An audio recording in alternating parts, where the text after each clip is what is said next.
Confident group ഉടമ CJ Roy ജീവനൊടുക്കിയെന്ന വിവരങ്ങൾ വരികയാണ്. ബംഗളൂരുവിൽ ED റെയ്ഡിനിടെ ജീവനൊടുക്കുകയായിരുന്നു എന്ന വിവരങ്ങളാണ് വരുന്നത്.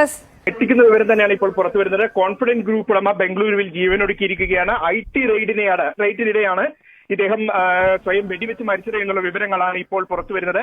കേരളത്തിൽ ഉൾപ്പെടെ നിരവധി ബിസിനസ് സംരംഭങ്ങളുള്ള കോൺഫിഡന്റ് ഗ്രൂപ്പിന്റെ ഉടമ ഡോക്ടർ CJ റോയ് ആണ് ജീവനൊടുക്കി എന്നുള്ള വിവരം പുറത്തു വരുന്നത്. ഇന്നിപ്പോൾ അദ്ദേഹത്തിന്റെ ഓഫീസിലും അതുപോലെ തന്നെ അദ്ദേഹം നടത്തുന്ന ഒരു കഫേയിലും ഉൾപ്പെടെ ഇന്നിപ്പോൾ IT ഉദ്യോഗസ്ഥർ റെയ്ഡ് നടത്തിയിരുന്നു. നികുതി വെട്ടിപ്പുമായി ബന്ധപ്പെട്ടായിരുന്നു റെയ്ഡ് നടത്തിയിരുന്നത്. ഈ റെയ്ഡിനിടെയാണ് അദ്ദേഹം ജീവനൊടുക്കി എന്നുള്ള വിവരം പുറത്തു വരുന്നത്. അശോക് നഗറിലെ ഓഫീസിലാണ് അദ്ദേഹം സ്വന്തം തോക്ക് ഉപയോഗിച്ച ലൈസൻസുള്ള സ്വന്തം തോക്ക് ഉപയോഗിച്ച് വെടിവെച്ചത് എന്നുള്ള വിവരങ്ങളാണ് ഇപ്പോൾ പുറത്തു വരുന്നത്. എന്തായാലും HSR ലേഔട്ട് നാരായണ ഹോസ്പിറ്റലിലേക്ക് മൃതദേഹം മാറ്റിയിട്ടുണ്ട്.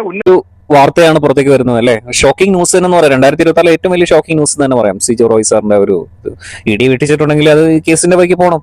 എന്തിനാണ് ജീവൻ എടുക്കേണ്ട ആവശ്യം എന്താണ്? ഇത്രയും കോടികളുള്ളത്, മകൻ 250 കോടിയുടെ എന്തോ ഫ്ലാറ്റോ സംതിങ് ദുബായിൽ മേടിക്കേണ്ട പരിപാടികളൊക്കെ ഉണ്ട്. പക്ഷേ പറഞ്ഞിട്ട് കാര്യമില്ല. കൈസയുള്ള റിച്ചുള്ള ആൾക്കാർക്കും പല പ്രശ്നങ്ങളുണ്ടെന്ന് നമുക്ക് മനസ്സിലായില്ലേ. അപ്പൊ നിങ്ങൾ വിചാരിക്കും ഇവരെ പോലാവെന്നൊക്കെ ആൾക്കാർ പറയാറുണ്ടല്ലേ.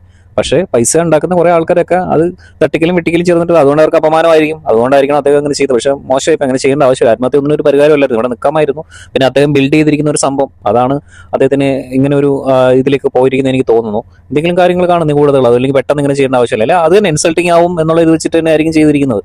അപ്പം കള്ളത്തരങ്ങൾ ചെയ്യുമ്പോൾ ആലോചിക്കണം. നമ്മൾ തെറ്റായിട്ടുള്ള വഴിക്ക് പണം സമ്പാദിച്ചു കഴിഞ്ഞാൽ ഇന്നല്ലെങ്കിൽ നാളെ നമ്മളത് സ്വയം തന്നെ ഇതുപോലെ എന്തെങ്കിലും ചെയ്യേണ്ടി വരും എന്നുള്ളൊരു അവസ്ഥ നമ്മൾ കാണിച്ചു തരികയാണ്. അല്ലെങ്കിൽ സമൂഹത്തിൽ നമ്മൾ ഇൻസൾട്ട് ആവും.